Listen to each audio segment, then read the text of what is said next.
আর একদম সেট করে মুখে ঢুকিয়ে দিলাম। আজকে কিন্তু একাদশী, আর একাদশীতে আজকে মা একটু কত কিছু বানিয়েছে, স্পেশাল আছে আর কি। তো চলো আমি আজকে একাদশীর কি কি খাবার হয়েছে সেগুলো তোমাদের সাথে শেয়ার করি।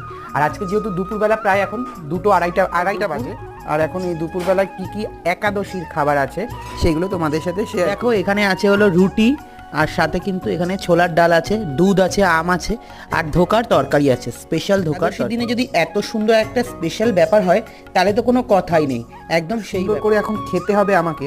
এই যে সুন্দর রুটি রয়েছে, আর এখন রয়েছে হলো ছোলার ডাল, আর এত সুন্দর করে এই নিলাম, একদম সেট করে মুখে ঢুকিয়ে দিলাম। আর ব্যাপারটা একদম সেই, টেস্ট নিয়ে তো কোনো কথাই হবে না, টেস্ট কিন্তু অসাধারণ।